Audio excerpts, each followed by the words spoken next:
I work at a group called Bcdc, which I'll talk about in a little bit. And mostly I just want to thank you all for being here, coming to this event today to learn about some really important issues in your own community.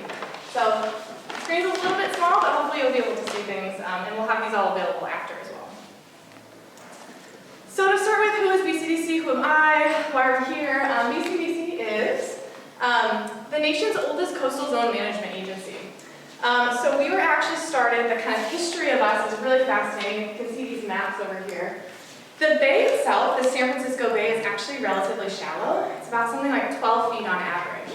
And so throughout the 1800s and early 1900s, people were just throwing dirt and garbage into the bay. And so 3 women realized that this was a really big problem. And so they really fought to create an agency that would really preserve and protect the San Francisco Bay. So we were started in 1965 by 3 very visionary women. And you can see that if we hadn't been created, these white areas are on the map is artificial fill, so it's what you could have placed in the bay. And so without our agency, this beautiful bay could have become nothing more than 2 little rivers. So it's kind of this tale of what could have been. So instead, we still have this beautiful bay, and today we face new challenges. So this is an image of sea level rise, which originally we were created to stop filling the bay, and now we have this new challenge of the bay is actually getting a lot bigger. So we both do regulatory permitting work along the San Francisco Bay shoreline, and we also do planning work. So there's kind of 2 pieces of planning we do. One is really updating our policies and plans, which my coworker Jay here will talk about soon. And the other thing is supporting local jurisdictions in dealing with sea level rise issues. And so that's what I do. So the Adapting to Rising Tides program is a planning program at Bcdc that really works to support local government and communities to really deal with and respond to the challenges of sea level rise. So I want to kind of take us here to where you guys are and talk about Suisun City.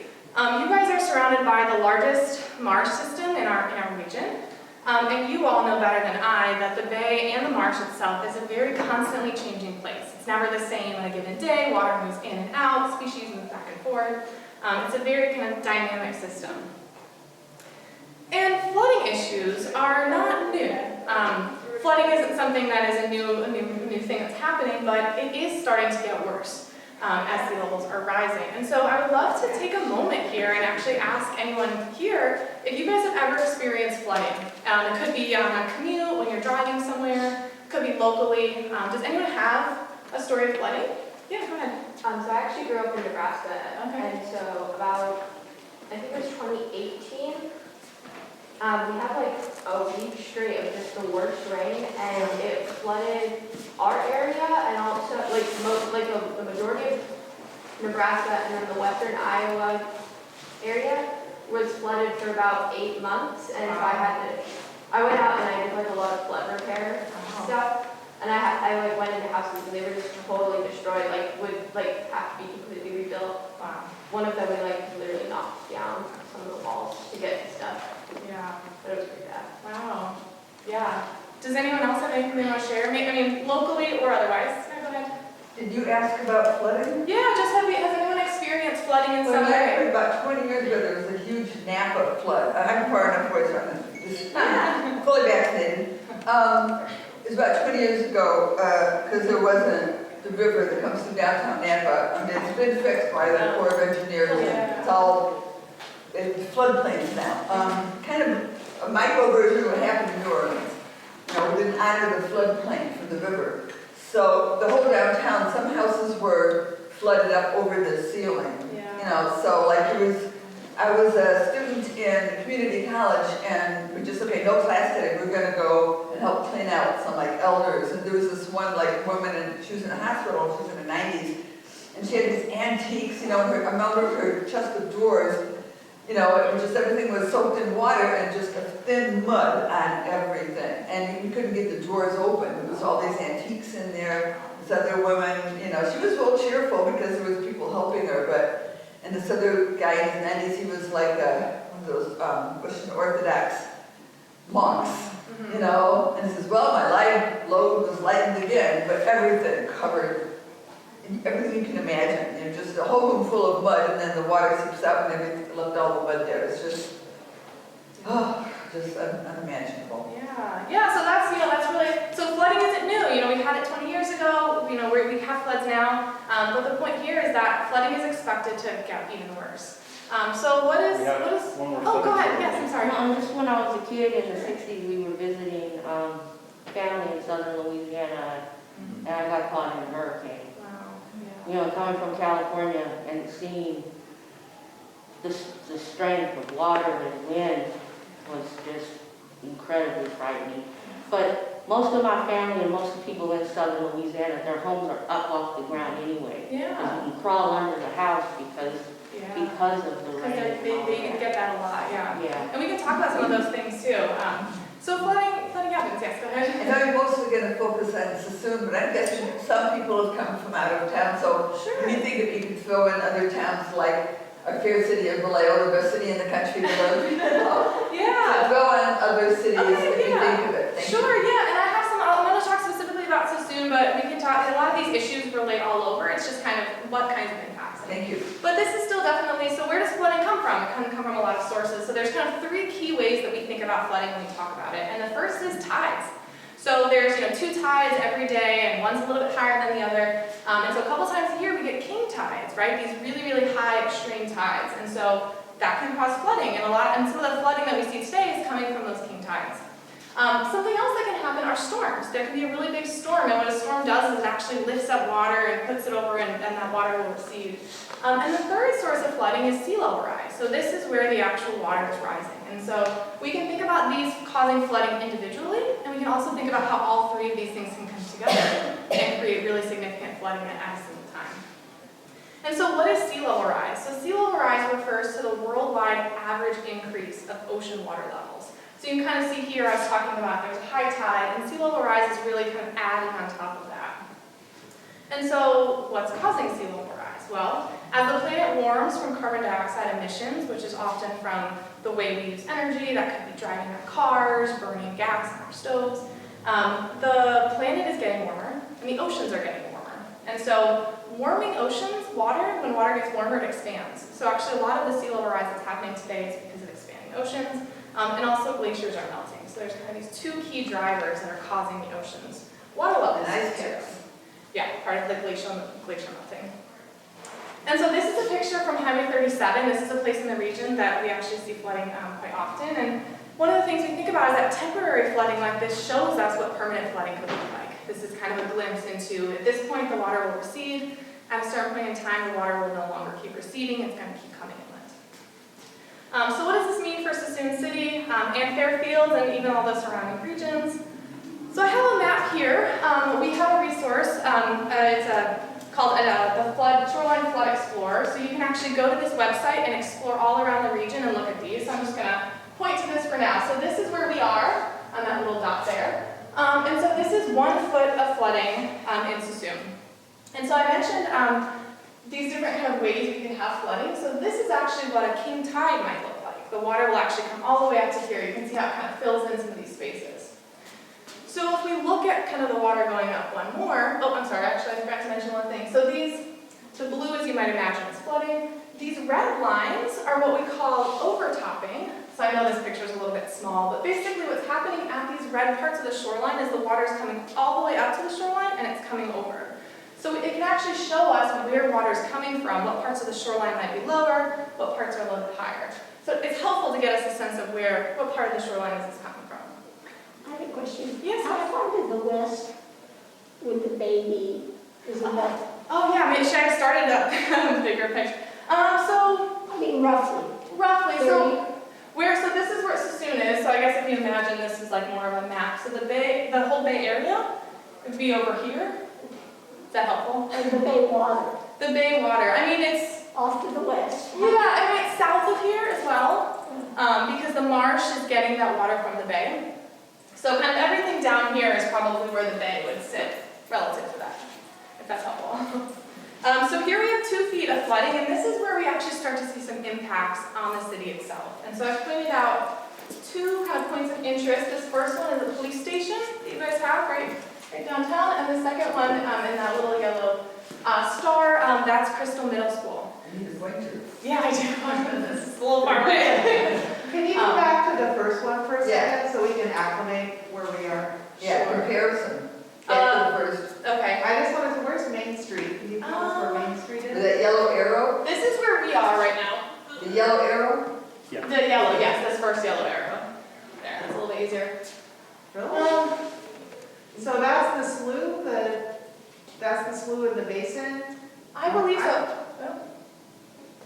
Oh, that. well, you can see Highway 12 going over the top. Oh, so that's the slough in the basin to the right, Yeah, and Main Street is to the left of that big body of water. yeah. Okay, Yeah, and that's. more orienting features Yes, next slough. time. Okay, I see where we are now, that's continuous, okay. Okay. So north is to the left. North is up. This is Really? face north. Yeah. Oh, I thought it was to the left. Yeah. Okay. Oh, northward. Okay. Yeah, so this is 2 feet of flooding is where you start to see that water coming over, and if you look at these red lines, you can see where that water is actually kind of coming in from. Where is that island? This is south of you guys, Okay. and you can see it's a little bit higher up. That's the duck club, beyond Plutonian Slough. Is Main Street running north and south or east and west?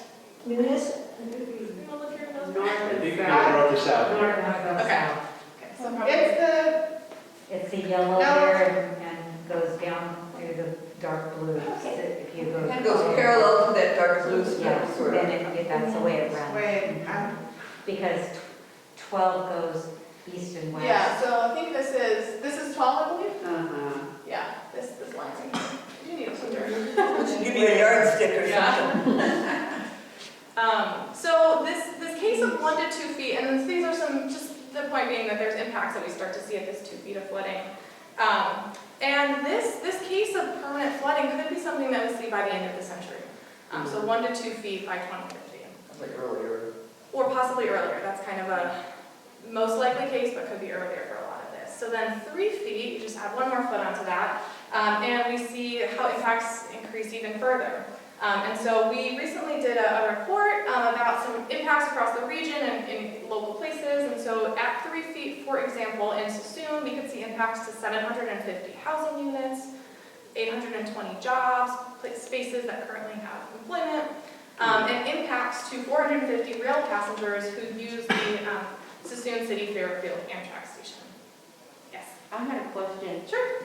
The water that's along that waterfront, Uh-huh. where the straight down there, Yep. and then the big water right there, is that natural or is that man-made? I think Where a that lot of water these- comes in? I think these channels have probably been dug out by, I think there's some dredging to allow ships to come through here. So I think these are man-made.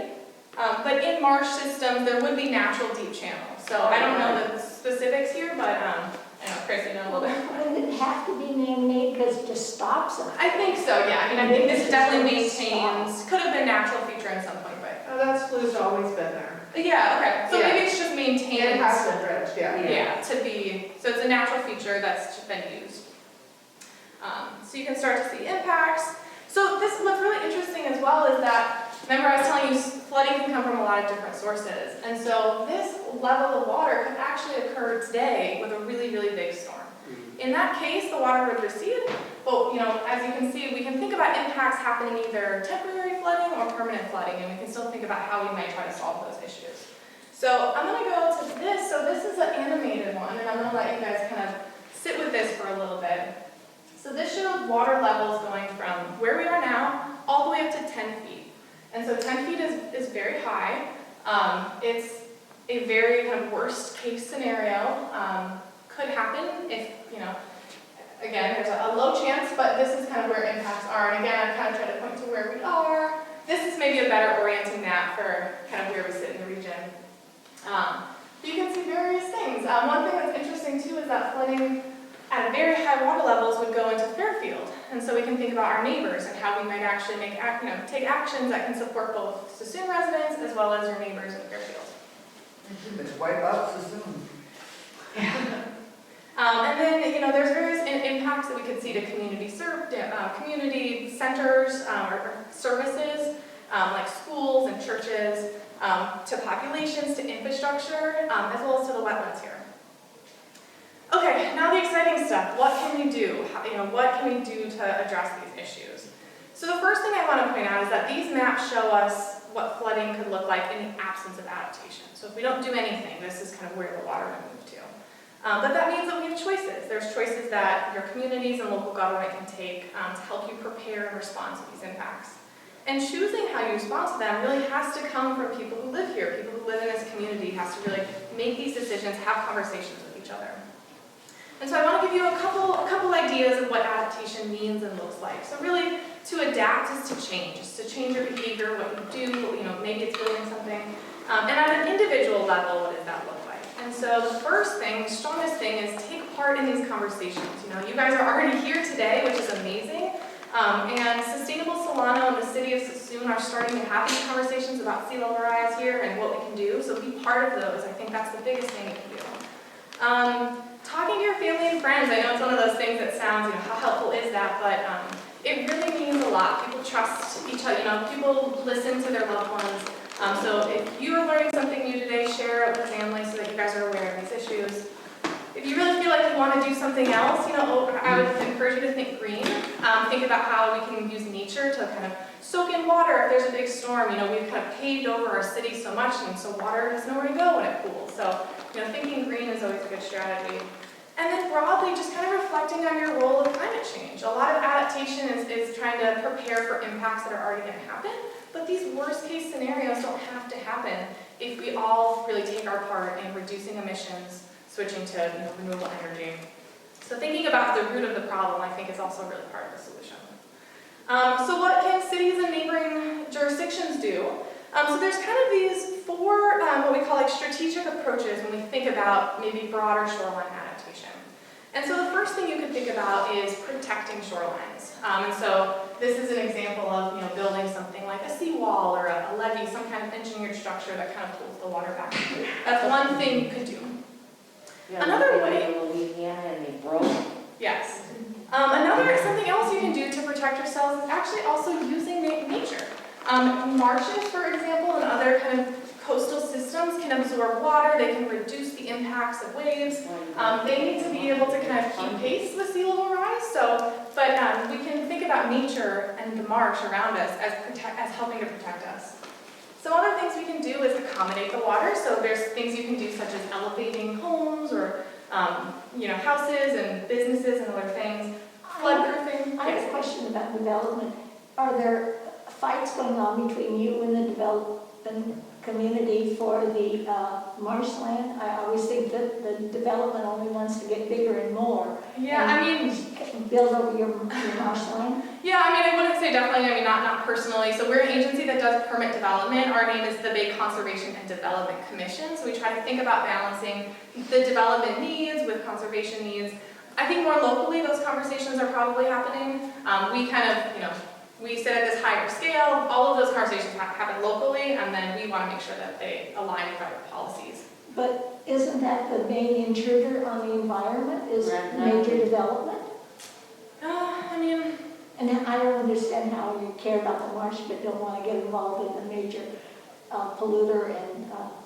Yeah, we have our own laws and policies about not actually build, our laws don't allow you to build on the water, and we have some laws that are about, I think, the marshes as well. Would making the marshes included in land trust, would that keep stopping development? Possibly, there's a lot of solutions. So yeah, you're all getting into some of these details. I'm just trying to show you some high-level ideas. And we'll talk more about things you can do. That's the next presentation. And so the main thing to keep the real estate developers out. What was that? What was your question? Was that a question or? No, that's the main thing to keep the. Yeah. I don't call it development. I call it developers. Sure. Again, these have to be conversations you have about what kind of needs you have versus what you want to protect. Marsh has to be protected. That's the sponge that's going to protect you from flooding.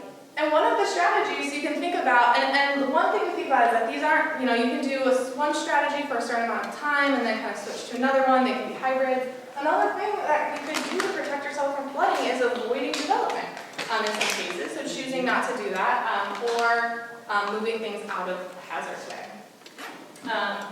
And so lastly, what can we do regionally? This is kind of an interesting scale to think about the problem, but we are a whole region. It's a connected system. You know, you guys are in your city, but you have neighbors, and the floodwater doesn't care what jurisdiction lines it's crossing. So we have to think about this problem at this big regional scale.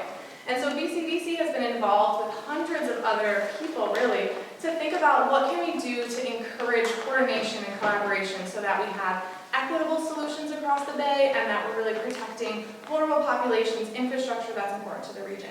So just recently, we've really completed this initiative called Bay Adapt, which is a regional strategy for a rising bay.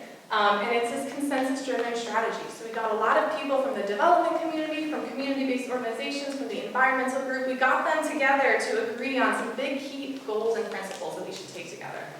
So you guys can read more about this. We have a booth outside with more information on all of this stuff I've talked about. So if you're interested, I'd encourage you to look at what we're thinking about regionally. So there's a lot of different scales that we can take actions. And then the last thing, I'm almost just about done. The other thing, so I had mentioned earlier that BCDC is really working to support local jurisdictions and communities in preparing for sea level rise. And one of the things that we're developing is really this guidance document to help understand all the big pieces. And so really it's, where do we want to go? How do people really get centered in adaptation? That's really kind of a key of this process, that we want to make it easier for people to actually have these conversations about adaptation. Thinking about what's happening locally, like what are the conditions, what are your opportunities locally, what are the constraints or considerations. Then vision together, really get together with all these people and think about what kind of future you want to live in. Find solutions that help you get to that future. And then really distribute these responsibilities and come up with this plan that you've agreed to take together. So we've kind of laid out this guidance, and Chris May, my colleague, has actually kind of tested this out, an example of what this could look like, and so she'll talk about that next. So these are just some resources. I put them on here because you guys will have access to these slides, so you can see some of the work we've done on vulnerability, learn more about Bay Adapt. And we have that Shoreline Flood Explorer, explore.adapting to rising tides. You can go on that interactive map. Can you say that again, please, a little slower? And you're talking in my element, honey. Yeah. Is that the website? Yes. Explore Right here. adapting to rising tides.org. Yeah. Okay, And then with that, I have to put a river otter. They're just so cute. I'm not sure where I'm at with time. That's why I started speaking a little bit faster. But should we switch to the next one? I can answer some questions. We also had a nice dialogue, I think, during. Yes. Hi, Anthony Adams, Planning Commissioner. Yes. So I understand that recently the guidance from OPR is 1 foot of sea level rise by 2050. Did you go to the Adapting Rising Tides little slider there to see what 1 foot of sea level rise would look like? Sure. Yep. I have that.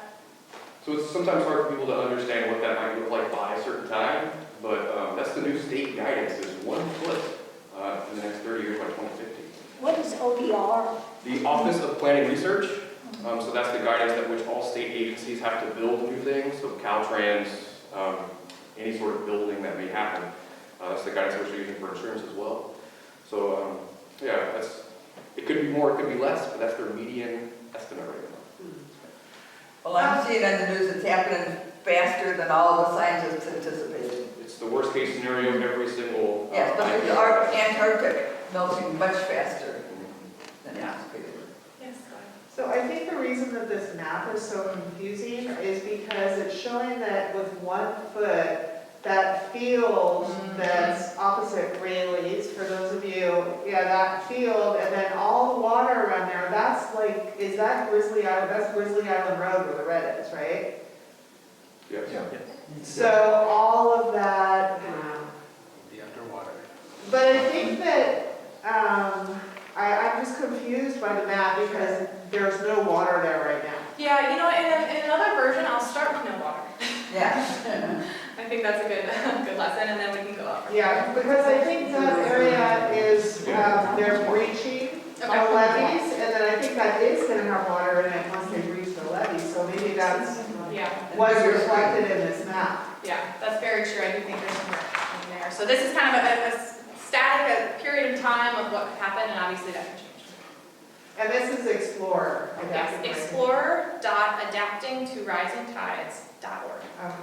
And that's a new map? Go back to This is a new map? The one with the resources? Yes. Yes. A lot of animations in based on this map and projections, is that why we have a harder time getting insurance, flood insurance?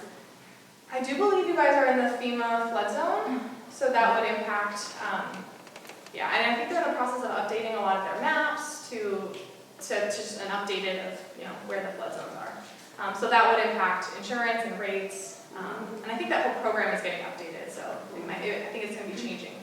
Yeah, so Suisun just got updated maps in 2016. The entire Bay Area coastal communities got updated maps between 2016 and 2021. San Francisco was just, I think, the last one to get their maps. But then the program is now starting to get some updates. The FEMA National Flood Insurance Program gets some updates to actually accommodate sea level rise and climate change. Like the maps that exist today are just strictly based on historical flooding. Yes. I'm sorry, I can't see well, but is there a dot in between explore and adopting? Yes. Explore. Thank you. You're very welcome. I need my glasses. Well, you should have access to these slides too, so hopefully you'll be able to see them. Well, thank you guys so much. This is just the beginning. There's a lot more conversations to come, but thank you for coming out here and. You said you had flyers out there that would might have stuff on there? Yes, yep. We don't have to write it down. Yes, we have a booth out there right next to Sustainable Solano, and there's some stuff you can grab. But yeah, I want to, Chris Ming will go next, and we'll really continue on this conversation about adaptation, which is exciting. Thank you. So thank you.